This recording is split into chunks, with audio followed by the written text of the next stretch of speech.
play here at Resorts World in Las Vegas. Hope you're having a great day, everyone. I'm JB Long. Thank you for spending part of it with us. Deb is to my left, as is Freya Worth, and then the head coach of the Dons, Molly Goodenbauer. Thank you for being with us. How's your day in Las Vegas so far, Coach? Really well organized. These guys have done a great job at all of their media stations, and they're looking forward to these interviews too. Does this make the season feel like it's right around the corner, finally here? Is this the last hurdle you have to cross, or? Definitely. Like, now you start like feeling like the environment for the season, for sure. What can you do for an encore after the season you had last year, Deb? What can I do? What? Sorry. Coming back for an encore. How can you improve upon what you established last year? I'm definitely trying to work on my threes more. Of course, just like keep my game as it is, like double rebounds. I especially think rebounds is like really help for my team, so I'm gonna try doing my best. Does she have the green light, Coach? She does. She actually, one of Deb's best shots. I think she shot almost 40% on her trail threes last year. So she's been putting in a lot of work on it. We'll give her the green light on that. But I think, when you have a player like Deb, it gives everybody else around you confidence that if you do miss, there's a really good chance she's going to go grab the board.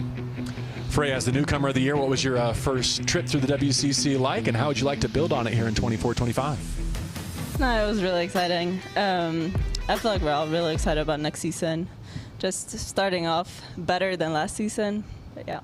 Yeah, building some resume wins through the non-conference perhaps. Coach, how about having the nucleus back in a sense? Does that help you get a jump start on the year ahead in terms of expectations and standards of the program? Certainly. I think we're really fortunate. We're one of a handful of teams probably in the country that have every single player returning. Even our player that is done with her eligibility came back to coach with us, Jasmine Gales. So, I think that helps us, like you said, in terms of, players know expectations. They know what practice is going to look like. I do think we do have some injured players coming back who will hopefully be able to help us. So, and we've got two new players who come into the program who should be contributors for us right away. So, as much as we have a good core returning, I think we have a lot of other pieces that could be really integral to helping us have some success this year. Jasmine, who you mentioned there, third in the WCC in scoring last year, nearly 17 points per game. She was first team all-conference. What's that like as a student athlete to have one of your former teammates now being at the front of the room as a coach? I know, it's like, it feels weird, but at the same time, it's really nice because we already have that type of relationship with her. We are close to her.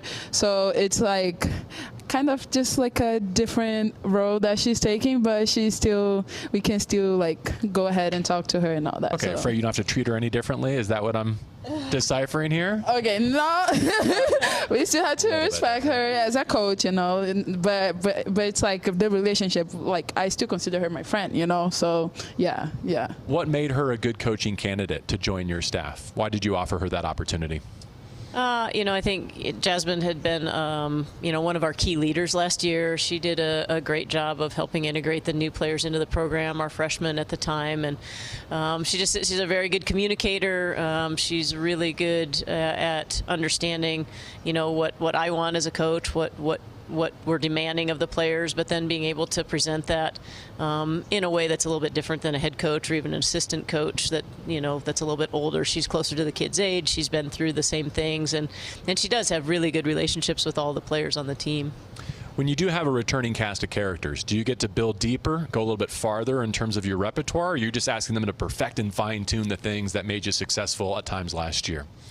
I think right now it's kind of the big picture, reinforcing the things. Last year we talked a lot about the type of team that we needed to be successful, and that was the kind of team that was going to be the toughest team on the floor every day, work the hardest every day. So, we need to stick to those principles and make sure that we understand that about who we are and who we need to be.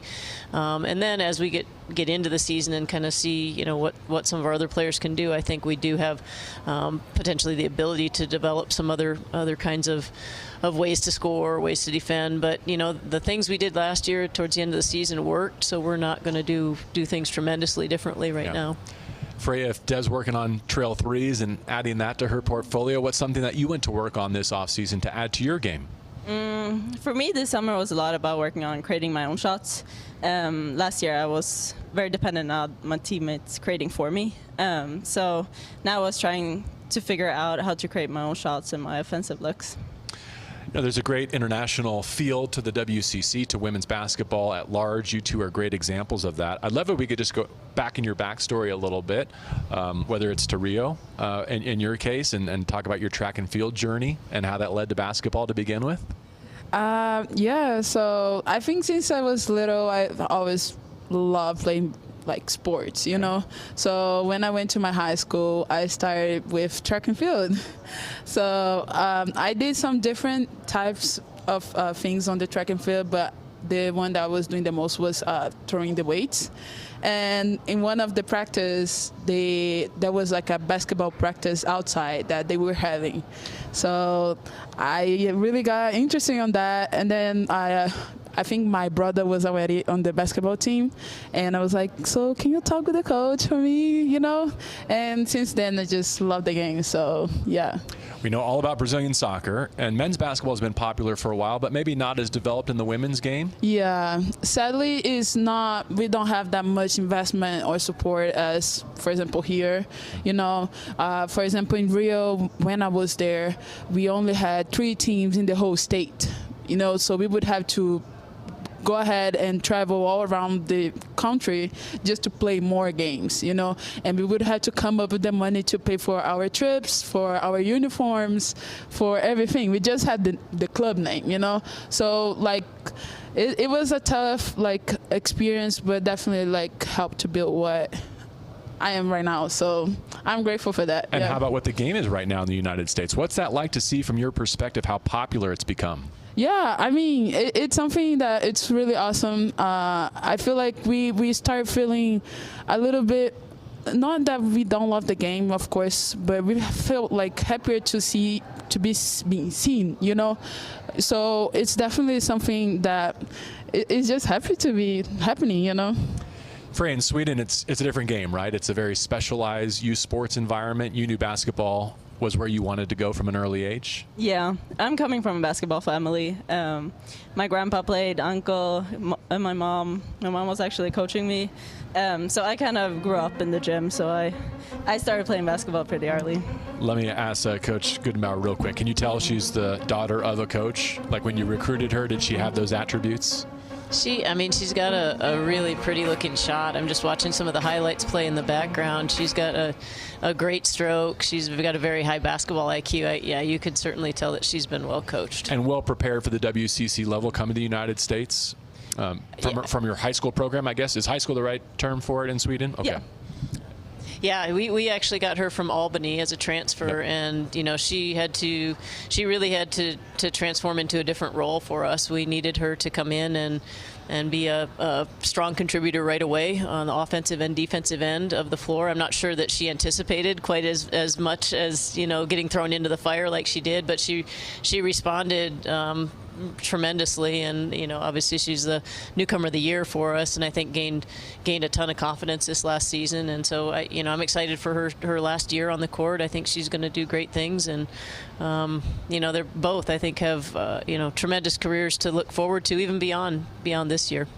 We talked about improving offensive components of each of your game. As great as it is to have Jasmine on staff, she can't put up any shots for you this year. Where do those go, and how do you get the point production coach that you need to win in this league?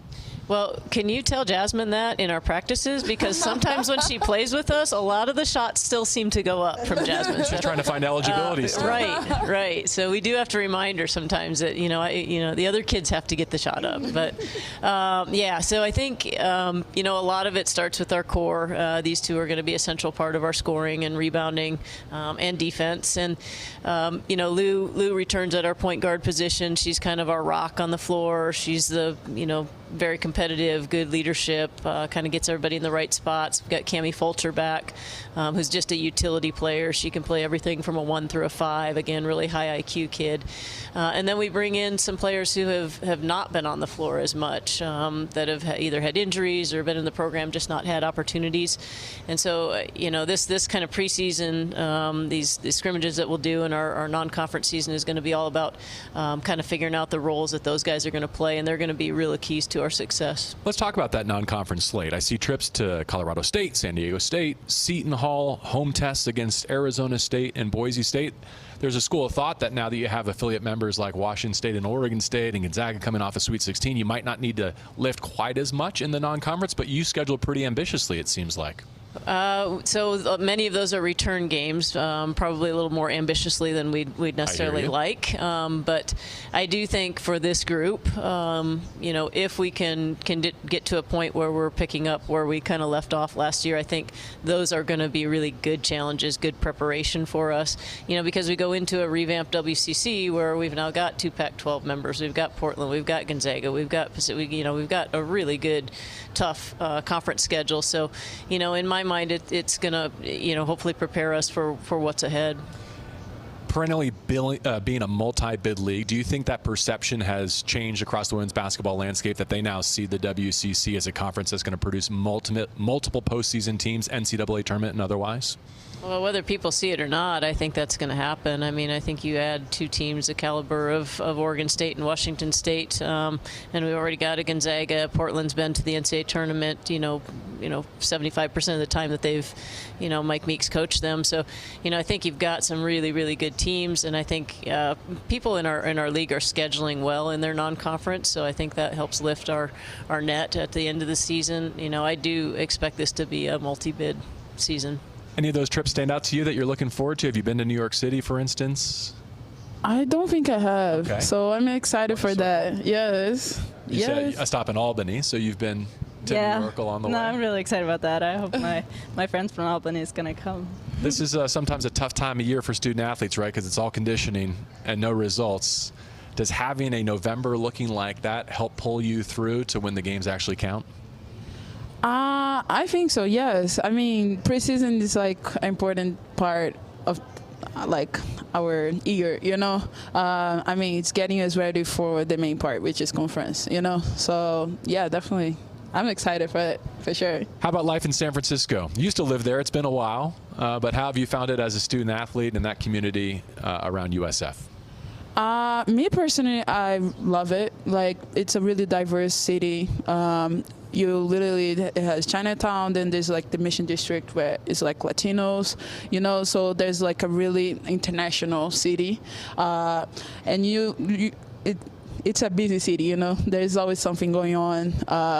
So of course, like those days that sometimes you just need to go out for a little bit for a walk. It's such like an interesting city to be at. Freya, how do you disconnect from basketball? No, I totally agree. I feel like the city really helps me to get a break from basketball, when you're in the season and so busy and all you think about is your performance and basketball and games. So having so much to do in the city really helps. I personally really like the nature. I like the sea. That reminds me I'm home. So I usually go there. The Bay Area will be different this year without Tara Vanderveer at the control of your former program down there and on the farm in Palo Alto. What's that been like, just seeing the climate of Bay Area basketball say goodbye, at least temporarily, on the court to a living legend?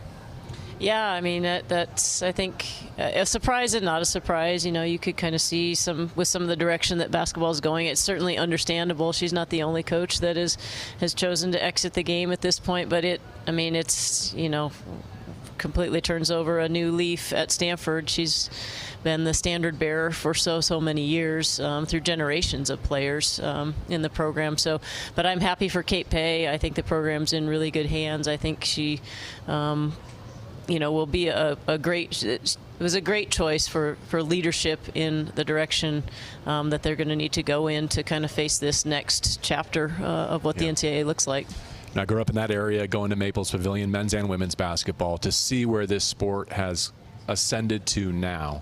Do you take pride in the role that you individually, as a national champion and Final Four most outstanding player, and Tara contributed each step of the way to get to this point? Yeah, I mean, I'll always look back at my time at Stanford with, it was a tremendous time for me. Some of the best people that I've encountered in my life were my teammates there, and some of the most exciting experiences that I had. So yeah, really feel fortunate to have been a part of that legacy. But you know, it's a new era, and it's basketball is different now, and I think the women's game is growing and continues to grow in a, you know, exponentially with, you know, the Caitlin Clark effect, and you know, I think it's, you know, it's just such a different game than it was back then, but I am excited for the future of women's basketball and women's athletics. I'm really excited we have the Valkyries coming. I think that the Bay Area has always supported women's athletics, women's basketball, and I think that will continue, and I'm glad that there's a WNBA team now for Bay Area fans to support. Yeah, really well said. Deb, I'm looking forward to your trail threes. Knock them down. And Freya, go to work off the bounce, creating your own shot. Have a great season, and thank you for being with us here in Las Vegas for a preview of the USF campaign. Thank you. Thank you.